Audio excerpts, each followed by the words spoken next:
நீ தரித்திரத்தில் இருந்தாலும் நான் உன்னை ஐஸ்வர்யவானா பார்க்குறேன்றாராம் கர்த்தர். இங்கே நீ தரித்திரத்தில் இருந்தாலும் நான் உன்னை எப்படி பார்க்குறேன்? நீ மெட்டீரியலி புவர், பொருளாதாரத்தில் நீ எப்படி இருக்கிற? தரித்திரனாக இருக்கிற. ஆனால் ஸ்பிரிச்சுவலி யூ ஆர் ரிச்.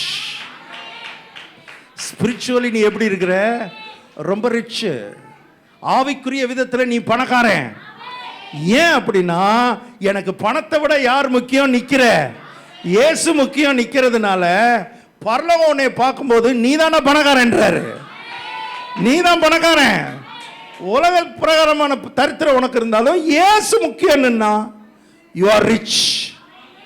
அதான் சொல்கிறேன் சிமிர்னா சபையை பார்த்து, நீ தரித்திரத்தில் இருந்தாலும் நீ எனக்காக நிற்கிறதுனால, எனக்காக நீ அந்த பாடுகளை அனுபவிக்கிறதுனால யூ ஆர் ரிச்.